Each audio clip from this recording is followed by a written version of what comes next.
নমস্কার, মোনালিসার গল্পকথা নতুন একটি ব্লগে তোমাদের সবাইকে স্বাগত।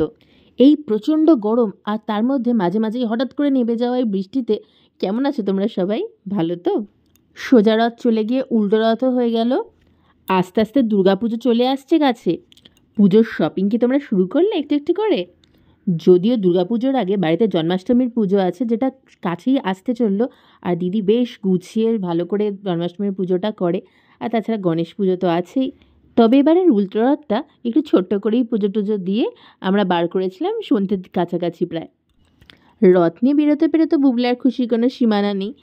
ছোট্ট মানুষ এইসব জিনিসগুলোকে ভীষণই এনজয় করে। রোজ সিংহাসন থেকে জগন্নাথ দাদাকে নামাতে গেলেই মার কাছে তো রোজ বকা খেতে হয়।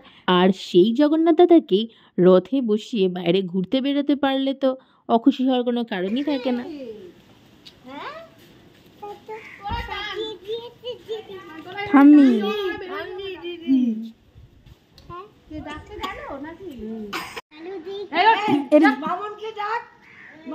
জয় জগন্নাথ করো, জয় জগন্নাথ করো, জয় জগন্নাথ, জয় জগন্নাথ করো।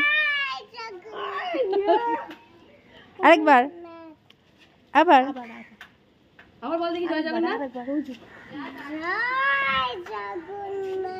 জয় জগন্নাথ।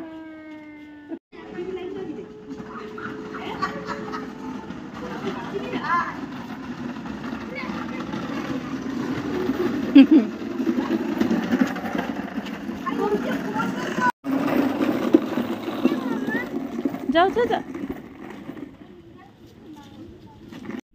দুই ভাই এক জায়গায় থাকলে তো ওদের খুনসুটির শেষ হয় না। আর দাদা ভাইকে পেলে বুবলাই ভীষণই খুশি। কিন্তু দুর্ভাগ্য, উল্টো রথের দিন যেহেতু উইকডেজ পড়েছিল আর সেদিনকে স্বস্তিকের টিউশনও ছিল, স্কুল থেকে এসে একটুখানি ফ্রেশ হয়ে সামান্য একটুখানি রথ নিয়ে বেরিয়েছিল। তারপর একটু রাস্তা এগোতে না এগোতেই টিচার আসবে বলে আর বেশিক্ষণও বাইরে থাকতে পারেননি, তাড়াতাড়ি বাড়ি চলে গেছে। তাই আমরাও খুব বেশি আর যাইনি, অল্প একটুখানি ঘুরে আবার সন্ধে থাকতে থাকতেই ফিরে এসেছিলাম ঘরে।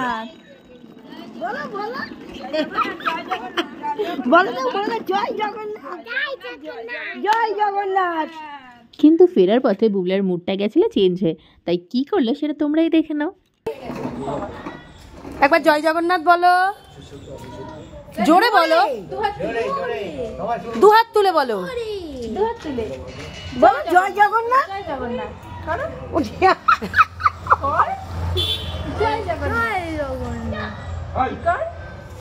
আচ্ছা চলা চলা চলো চলো চলা। তবে তোমরা কিন্তু যাওয়ার আগে জয় জগন্নাথ বলতে ভুলো না। দেখা হচ্ছে খুব তাড়াতাড়ি পরের ভিডিওতে। ভিডিওটা ভালো লাগলে লাইক, শেয়ার আর সাবস্ক্রাইব করে দিও। আজকের মতো টাটা।